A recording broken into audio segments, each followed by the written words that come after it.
India पे काफी दादागिरी करने की कोशिश की थी जेलेंस्की, याद है G20 के लिए ही wanted to come, and at least at that time I was so happy कि मोदी ने उसको जरा भी भाव नहीं दिया on any of the Indian forums. एक नई चीज पिछले दिनों में देखी गई है कि दुनिया में जब भी लोगों के ममालिक के ऊपर टफ टाइम आता है तो वो भारत का रुख क्यों करते हैं। ये जो मिनरल्स की डील थी ये यूक्रेन में साइन हो जाती, इसने बोला नहीं मैं अमेरिका आके साइन करूंगा। क्यों? जैसा मैंने बोला ये टेलीविजन का आदमी है। मुझे आपसे ये जानना है, डिप्लोमेटिकली इस तरह की आपने कभी मंजर देखा किसी स्टेज पर, वो भी एक इतना बड़ा ऑफिस हो जिसके बारे में कहा जा रहा है कि उन्होंने गुस्ताखी की, बदतमीजी की जेलेंस्की ने, यूक्रेनी प्रेसिडेंट ने। अब ये नायब प्रेसिडेंट कह रहे हैं अमेरिका के। कहा जा रहा है कि जेलेंस्की को एक जो जोकर कहा जाता है और एक कॉमेडियन वो है, तो उन्होंने कॉमेडियन अपने आप को साबित करके दिखाया है कि ट्रांस अटलांटिक डिवाइड के बाद इंडिया अपने लिए मजीद जगह कैसे बनाएगा। ये सियासी और मुआशी तौर पर बहुत ही इम्पोर्टेंट क्वेश्चन है। क्या भारत अपनी फॉरेन पॉलिसी को नए तौर पर देखेगा? क्या ये मौका उसके लिए एक नया जियो स्ट्रैटेजिक फायदा बन सकता है या नहीं? नमस्कार दोस्तों, इस वक्त पूरी दुनिया भर में भारत की उस फॉरेन पॉलिसी की काफ़ी तारीफ हो रही है जिसमें अमेरिका के डेमोक्रेट्स के ज़बरदस्त दबाव के आगे भी भारत नहीं झुका और उसने जोकर जेलेंस्की की नीतियों का समर्थन नहीं करा। वरना आप कल्पना कीजिए कि अमेरिका के उस खौफनाक ज़बरदस्त दबाव के आगे, यूरोप के आगे, अगर भारत थोड़ा सा भी बैंड हो जाता और वो रशिया को क्रिटिसाइज़ कर देता तो आज हम ना इधर के रहते ना उधर के रहते हैं।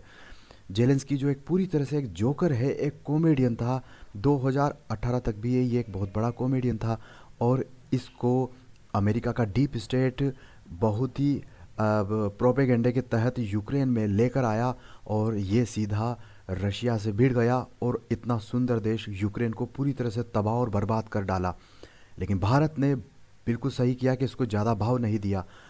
आइए देखते हैं दोस्तों मुकद्दर खान साहब क्या कह रहे हैं। हालांकि आज जब ये बात करते हैं, ऐसा बात करते हैं जैसे कि सारी दुनिया उनके साथ है। मुझे बार बार कहना पड़ता है भाई, चाइना और रशिया के वजह से, चाइना और इंडिया के वजह से तो रशिया बचा हुआ है, वो आधी दुनिया है।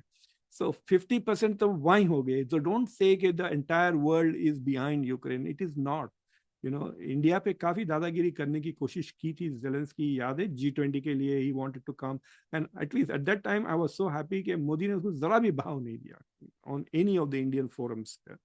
लिन जो है वो भारत के दौरे पर है। एक नई चीज पिछले दिनों में देखी गई है कि दुनिया में जब भी लोगों के ममालिक के ऊपर टफ टाइम आता है तो वो भारत का रुख क्यों करते हैं। तीन चीजों की मिसाल देना चाहूंगा।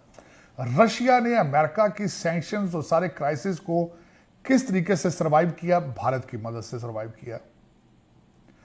चाइना को अमेरिका ने आंखें दिखाई तो चाइना ने किस तरफ रुख किया, भारत की तरफ किया। आज यूरोपियन यूनियन को अमेरिका ने आंखें दिखाई हैं तो उनकी सदर भी भारत में है। क्यों है? दो तीन वजूहात है। एक तो भारत बहुत बड़ी इकॉनमी है और जो भी उनके साथ ट्रेड करेगा उसकी इकॉनमी ठीक होगी। कि दूसरी तरफ इसकी ऑपोजिट ये कहा जा रहा है कि जेलेंस्की को एक जो जोकर कहा जाता है और एक कॉमेडियन वो है, तो उन्होंने कॉमेडियन अपने आप को साबित करके दिखाया है। क्योंकि जेलेंस्की को थैंकफुल होना चाहिए था प्रेसिडेंट ट्रंप का, बात नहीं काटनी चाहिए थी। और सबसे बड़ी बात ये कि वो पीस के लिए आए थे, लेकिन उन्होंने अपनी वजह से उस पीस को नहीं होने दिया। दोस्तों जैसा कि मैंने पहले बोला कि कल्पना करो हम जेलेंस्की के चक्कर में आकर, जिस वक्त उसको पूरी दुनिया का हीरो बनाया जा रहा था, उस वक्त भारत की फॉरेन पॉलिसी कितनी शानदार थी कि हमने रशिया को क्रिटिसाइज़ ही नहीं किया, जबकि अमेरिका लगातार हमें सैंक्शंस की धमकी दे रहा था। उसके बावजूद भी हमने क्रिटिसाइज़ नहीं किया रशिया को, क्योंकि उसी वक्त पता चल गया था कि इसको डीप स्टेट ने वहाँ पर बिठाया है जेलेंस्की को। आप इसके अगर वीडियोस देखोगे, अब तो खैर हर किसी ने देख रखे हैं, लेकिन अगर आप इसके वीडियोस देखोगे तो आपको पता पड़ेगा कि ये अश्लील कॉमेडी करता है। ये अश्लील, ठीक है वो करता था, लेकिन वो कोई वल्गर टाइप की ही कॉमेडी करता था। अजीबोगरीब तरह की लड़कियों के ड्रेस पहन के ये नाचता था। और ऐसे में इसने एक वीडियो बनाया था जिसमें इसने संसद में जाके गोलियों से मारा था लोगों को। तो उसी के आधार पर इसका इतना प्रोपेगेंडा हुआ कि वहाँ की बेवकूफ़ जनता ने इसे चुन भी लिया, इसको, यूक्रेन को। और इसके पीछे अमेरिका का पूरा जो डीप स्टेट था वो था। और नतीजा क्या हुआ कि रशिया जो लगातार बोल रहा था कि नाटो का एक्सपेंशन यहाँ नहीं होना चाहिए, लेकिन ये लगातार उसकी मौकरी कर रहा था। एक वीडियो भी आया था 2019 का कि जब पुतिन कुछ बोल रहा था तो ये जोकर जेलेंस्की हंस रहा था। आज ये पूरी दुनिया के सामने इसका तमाशा बन चुका है।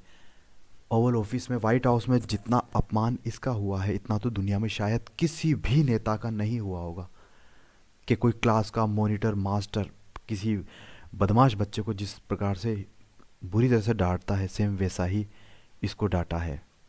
तो दोस्तों, आपका इस कमेंट सेक्शन में लिखिएगा कि हमारे देश ने जो ये फॉरेन पॉलिसी चलाई है क्या सही है या गलत है। जय श्री राम दोस्तों।